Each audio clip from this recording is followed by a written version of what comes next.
Today on Chillin' with the Polar Bear, we jump into the pool with senior Mitchell Murphy from Oshkosh. The 4-year varsity swimmer who holds a record in the 50-yard freestyle talks about the rich swimming tradition at ONU. All right, you're in the second half of the season. Tell me more about how the season has gone thus far.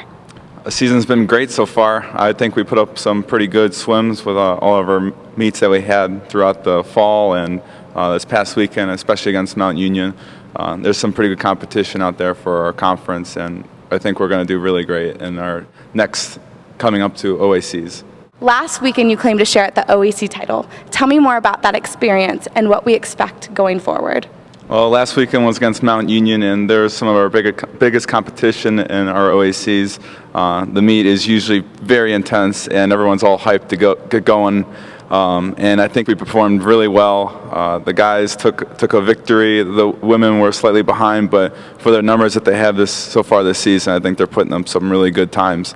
And we look forward to meeting them again at conference. You guys have won 12 straight titles. Do you feel any pressure to maintain this tradition? We do feel some pressure. Over the past 12 years, we've had lots of experience, lots of past swimmers supporting us, and we do have to meet a lot of expectations for us.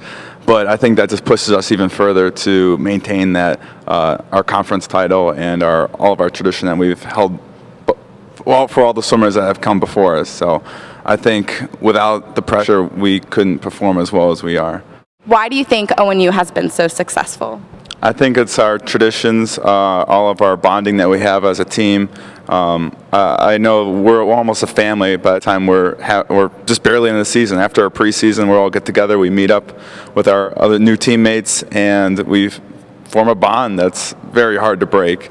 I think that's one of our strongest abilities as a team to perform, is that we all have each other's backs, and when the time is dire or when we need to perform at our best, we will, because we all have each other's backs.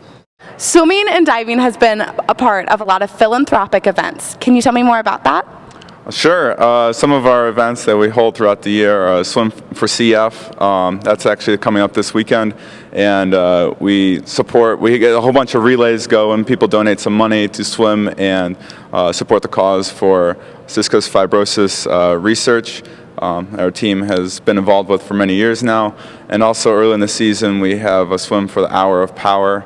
And a lot of teams across the nation swim with that. So we like to uphold good traditions across the nation and support causes to better the world.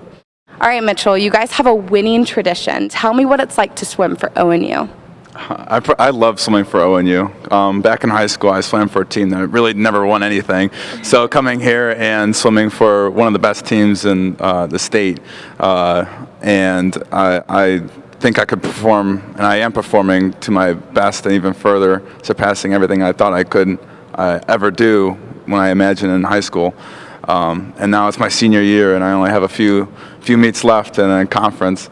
So I really love it. I think it's been a great experience for me, and I look forward to seeing what this team is going to do even years beyond mine. As a senior, what is your favorite memory? I think one of my favorite memories I've had over the past 4 years was at Worcester, our mid-season half taper meet. It's not quite as fast as OACs, but it's one of the best competition we can have all year. And almost every year I've swam there, I've had phenomenal performances, and I always think I always call it like the magic of Worcester. So my favorite experiences is anytime we go to Worcester or taper down for our final meets. It's a lot of fun to race at our peak.